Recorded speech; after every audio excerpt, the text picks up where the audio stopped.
Imagine standing at a crossroads, two paths ahead, both uncertain, both whispering different promises. You weigh the pros and cons, list the logic, gather the facts, and yet, somewhere deep inside, a quiet voice tells you what to do. You can't explain it. You just know. That invisible tug in your chest, that inner signal guiding your hand, it's intuition. For centuries, philosophers, scientists, and spiritual thinkers have debated this force that seems to arise from nowhere, yet shapes so much of what we do. From love to leadership, from life-changing risks to moral decisions, intuition is the silent partner of our reasoning mind. But what happens when that partner misleads us? When our instincts, shaped by bias or fear, cross the fragile line between right and wrong?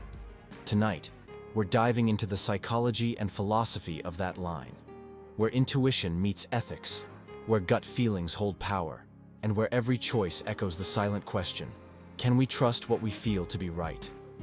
The ancient Greeks believed that moral wisdom, what they called phronesis, was a balance between rational thought and inner knowing.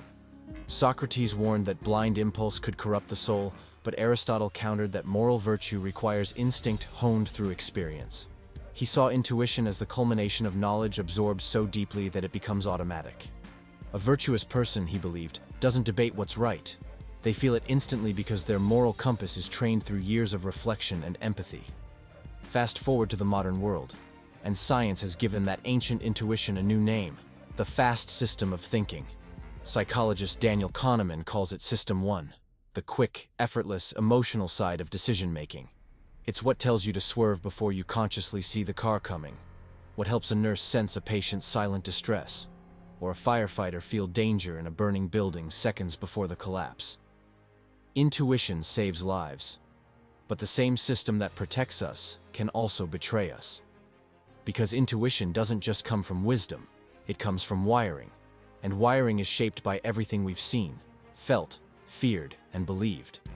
A police officer's gut feeling about a suspect, a judge's instant sense of guilt, a CEO's instinct to trust one investor over another.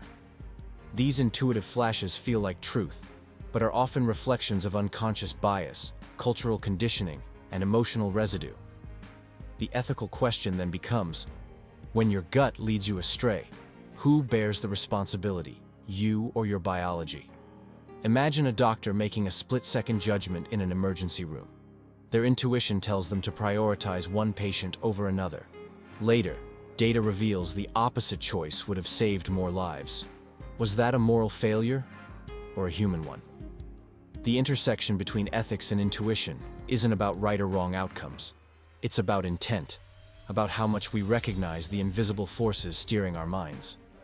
Philosopher Immanuel Kant believed moral worth comes only from decisions made through rational duty, not instinct. To him, following your feelings, even if they align with what's right, lacked true ethical merit because feelings are unreliable. He saw moral action as an act of reasoned will, free from impulse.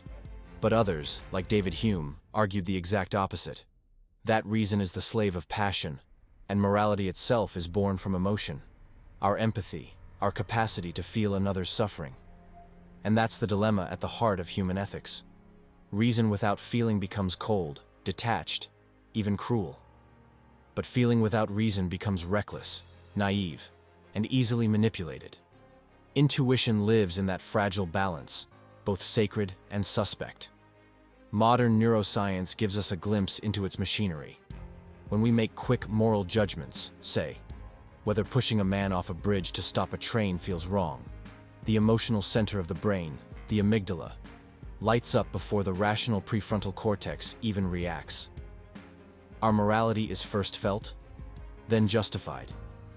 We don't always think our way to ethics. Often, we feel our way there and backfill logic afterward. It's unsettling because it means that much of what we believe to be reasoned morality may actually be emotional storytelling in disguise. This doesn't mean intuition is false, it means it's powerful. And like all power, it demands awareness. To navigate the ethical implications of intuition, we have to ask, where does my gut come from? Is it rooted in empathy or fear? Compassion or prejudice? Love or ego? Let's take an example from history. In times of moral crisis, say during wars or humanitarian disasters, those who act intuitively to save others often become our heroes.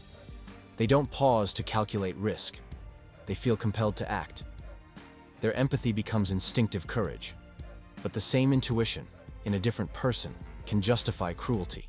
Soldiers have slaughtered innocents because intuition told them it was right for their cause. The mob has burned books, exiled thinkers, punished truth-tellers, all in the name of moral certainty felt, not reasoned. So where is the line between moral intuition and moral delusion? Philosopher Friedrich Nietzsche warned that the most dangerous people are not those who know they are evil, but those whose intuition convinces them they are righteous. When conviction outpaces reflection, intuition becomes dogma. We see this in politics, religion, even daily life.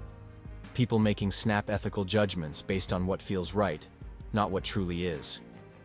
In the age of social media, outrage often masquerades as morality.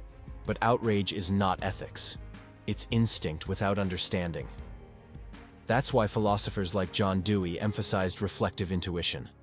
He believed our instincts can be ethical, but only when continually examined in the light of reason and experience. It's not about killing intuition. It's about educating it. A moral intuition isn't born perfect. It's trained through empathy, through exposure to perspectives beyond our own. It's cultivated by humility, the awareness that we could be wrong. In this sense, intuition is like a compass. It points towards something, perhaps truth, perhaps error. But without checking the map of reflection, we'll never know which direction we're truly facing. Ethical living, then, isn't about distrusting your gut or worshiping it. It's about holding both intuition and logic in dialogue. Imagine two people faced with the same moral dilemma. A stranger drowning in a river. One jumps in immediately, driven by instinct. The other pauses, calculating the risk, the odds of survival, the downstream current. Who is more ethical? The instinctive savior might risk both lives unnecessarily. The thinker might hesitate too long. Ethics isn't found in impulse or intellect alone. It's found in the harmony between them. Our world, driven by data, algorithms, and reason, often dismisses intuition as soft. Yet, some of our most profound moral choices, whom to trust, when to forgive, whether to show mercy, arise from that subtle inner knowing that logic can't quite quantify. At the same time, every atrocity justified by blind conviction warns us what happens when intuition operates without conscience. So how do we ethically use intuition in decision-making? Perhaps by adopting 3 disciplines: awareness, humility, and accountability. Awareness means knowing your own emotional landscape, understanding that what feels true might only feel familiar. Our intuition reflects our conditioning, what we've been told, what we've experienced, what we fear. Awareness lets us pause long enough to ask, is this intuition wise or wounded? Humility means remembering that intuition is personal, not universal. What feels morally right to you might feel cruel to another. Humility allows dialogue, inviting reason and empathy to refine your instincts. And accountability means taking responsibility for intuitive decisions, not hiding behind gut feelings as if they were fate. Every moral intuition, no matter how sincere, has consequences in the real world. Think of great leaders: Mandela, Gandhi, Mother Teresa. Each acted on intuition guided by deep reflection. Their moral clarity wasn't spontaneous. It was earned through suffering, self-awareness, and humility. Intuition, in their hands, became a moral art, an instrument tuned over time, not a reaction born of impulse. Now imagine the opposite. Leaders driven by unchecked intuition, certainty without question, emotion without balance. History shows us the cost. Wars ignited, rights violated. Millions convinced their cruelty was moral because it felt right. That's the dark side of intuition, the seductive illusion of moral certainty.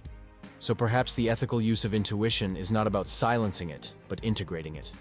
We can feel first, reflect next, and act last. Emotion gives the spark, reason gives the shape, and reflection gives the conscience. In modern neuroscience, this balance is even visible in the brain.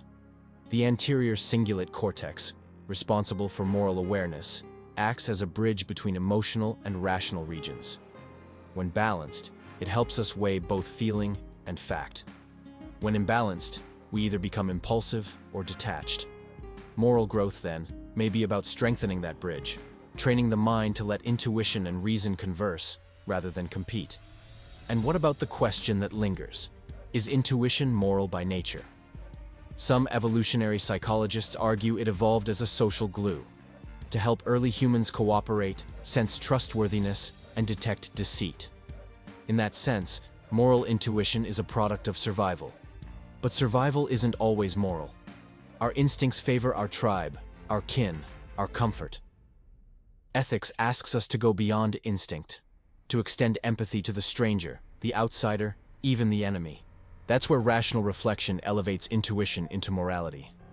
In the end, the ethical implications of intuition aren't about choosing between head and heart. They're about recognizing that true wisdom lies in their union. When intuition is educated by empathy, refined by reason, and guided by conscience, it becomes one of humanity's greatest tools for good. But when it is left unchecked, ruled by ego or ignorance, it becomes one of our greatest dangers. So the next time your gut speaks, pause. Listen to it, yes, but then interrogate it. Ask it why it feels what it feels. Ask if that feeling belongs to truth, or to fear masquerading as truth. The ethical life begins not with certainty, but with curiosity. Because intuition may whisper, but it is reason that must translate its message into morality. And if you've ever wondered how much of your gut is really you, or how much is the echo of everything you've ever believed, perhaps that question alone is where ethics truly begins. If this journey into the ethics of intuition gave you something to reflect on, take a moment to share it, subscribe, and join others exploring how mind and morality intertwine.